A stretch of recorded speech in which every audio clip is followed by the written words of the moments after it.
magkaibigang lalaki na hinihinalang tulak ng drogang patay matapos silang pagbabarili ng mga salarin. Nakamaskara. Yan naman ang tinutukan ni Victoria Tulad.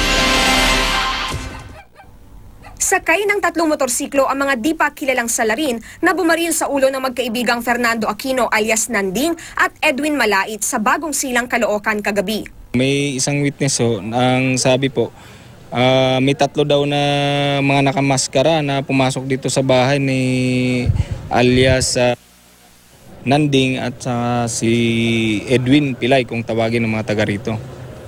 Yun po, na bigla na lang sila nakarinig ng putukan mula sa loob ng kwarto. Kilala raw na gumagamit at nagtutulak ng droga sina Aquino at Malait.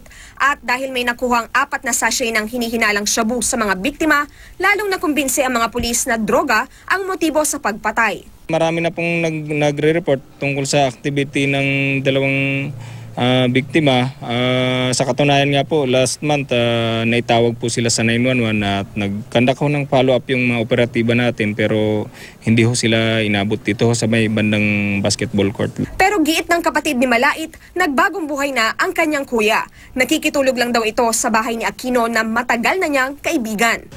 Matagal na po yun, minto. Kasi nga, yun nga po, inaano namin sa kanya na tama na kasi may edad ka na, matanda ka na, tsaka wala na yung mga magulang na. May nakuha po ma'am na shabu sa kanya. Hindi pa ako naniniwala doon.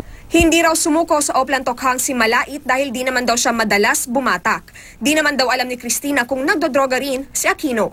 Kaya lang nila yung talagang maliliit lang. Bakit hindi po nila anuhin yung mga malalaki? May napapatay na po bang malalaki? Wala naman po, di ba? Sana lang patulugin sila ng konsensya nila. Sana dapuan sila ng konsensya. Bahala na ang Diyos. Victoria Tulad, nakatutok, 24 oras.